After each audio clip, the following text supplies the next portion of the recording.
Pada tahun 1918, dunia dilanda dengan euforia akan berakhirnya Perang Dunia Pertama.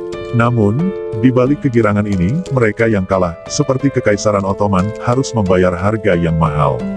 Dengan perjanjian gencatan senjata di Moudros, wilayah Ottoman yang dulu terbentang hingga 3 benua, dipecah belah oleh Inggris, Perancis, Italia, Armenia, Yunani, dan masih banyak lagi. Kekaisaran yang dulunya berjaya itu pun, kini hanya tinggal kenangan. Meskipun Ottoman telah dibuat lelah karena Perang Dunia Pertama, seorang perwira Ottoman bernama Mustafa Kemal, merasa bahwa tidak ada lagi solusi selain kembali bertempur dengan sekutu, demi kemerdekaan. Pertama-tama, kita harus membedakan antara aspirasinya Mustafa Kemal, serta pendahulunya, yakni Turki Muda. Kelompok Turki Muda di bawah Enver Pasha, sangat mendambakan akan kejayaan Kekaisaran Ottoman. Sedangkan Mustafa Kemal hanya mengingini kemerdekaan bagi bangsa Turki, khususnya di daerah Anatolia. Mustafa Kemal merasa bahwa ambisi teritorial yang tidak dapat dikontrol, justru dapat menghancurkan kerajaan, bahkan masa depan bangsa Turki. Namun, Anatolia pun sedang diduduki oleh pasukan-pasukan asing. Untuk mengusir pasukan pendudukan tersebut, Mustafa Kemal perlu membangun kekuatan nasional, yang kala itu sedang terpuruk. Selama tahun 1919, Mustafa Kemal mengadakan sebuah kongres di Erzurum, dan dengan cepat dipilih sebagai ketua.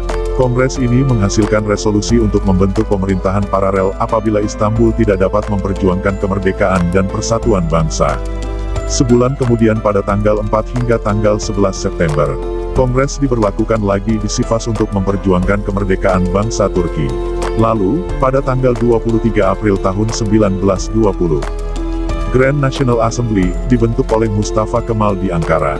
Seiring berjalannya waktu, pusat politik seakan terbagi menjadi dua, satu di Istanbul, dan satu lagi di Ankara. Pada saat ini, belum juga ada pertentangan signifikan di antara keduanya. Namun, pada tanggal 10 Agustus tahun 1920, pemerintahan dari Istanbul, utusan dari Sultan Mehmed ke-6, menandatangani persetujuan Sevres. Perjanjian Sevres dinilai jauh lebih bengis daripada perjanjian-perjanjian sebelumnya. Pasalnya, wilayah Kekaisaran Ottoman akan semakin dipecah belah oleh pasukan pendudukan.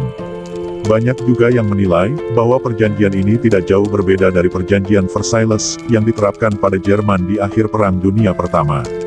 Yaitu, 1. Perancis akan menduduki Suriah, Chilsia, dan Tenggara Anatolia. 2. Yunani akan menduduki Izmir. 3. Italia menduduki barat daya Anatolia. 4. Armenia mengambil Anatolia Timur. 5. Inggris menguasai Palestina dan Jordan. Dan Ottoman, dia hanya akan mendapatkan porsi yang sangat kecil. Seperti yang diduga, perjanjian ini hanya semakin memantik amarah pemerintahan dari Ankara yang memanggil perjanjian ini sebagai perjanjian pengkhianat. Dengan kombinasi diplomasi serta militer, Mustafa Kemal berhasil mengorganisasikan kekuatan tersisa untuk mengalahkan seluruh sisa-sisa pendudukan asing di Turki. Pertama, dia membuat perjanjian dengan Uni Soviet untuk memberikan bantuan persenjataan dan finansial bagi militer Turki. Lalu, dia mulai mengalahkan musuh yang paling lemah terlebih dahulu, yakni Armenia. Dengan dikalahkannya Armenia, Mustafa Kemal dapat mengkonsentrasikan kekuatannya di bagian barat Anatolia untuk melawan Yunani. Dalam mempersiapkan pertempurannya dengan Yunani, Mustafa Kemal pun mengirim utusan-utusan untuk berdiplomasi dengan Inggris, Perancis, dan Italia. Tujuan dari perundingan ini adalah untuk meyakinkan mereka agar tidak membantu Yunani saat pertempuran itu terjadi. Berkat diplomasi ini, Mustafa Kemal dapat mengalahkan Yunani di pertempuran Izmir, pada tahun 1922. Kemenangan demi kemenangan, telah memaksa sekutu untuk berdamai dengan Turki pada persetujuan Lausanne. Kemenangan gemilang ini semakin menaikkan pamor Mustafa Kemal. Bahkan pada November tahun 1922, ketika dia memusnahkan Kesultanan Ottoman, hampir tidak ada perlawanan signifikan. Pada tanggal 29 Oktober tahun 1923, Republik Turki diumumkan oleh Mustafa Kemal sebagai presiden pertama, dan İsmet İnönü sebagai Perdana Menteri. Mustafa Kemal adalah seorang yang sangat mengagumi filsafat sekularisme dari Perancis. Maka dari itu dia melihat bahwa peninggalan budaya-budaya Ottoman di masa lalu, hanyalah sebagai hambatan bagi modernisasi Republik Turki. Sebagai solusi, dia menggalakkan upaya westernisasi, atau mengubah budaya Republik Turki, agar serupa dengan budaya-budaya di Eropa. Hanya saja upaya ini tidak dilakukan secara perlahan-lahan maupun demokratis, tetapi secara represif terhadap seluruh populasi Turki kala itu. Tradisi berabad-abad Ottoman seperti topi fes diganti dengan topi ala Barat.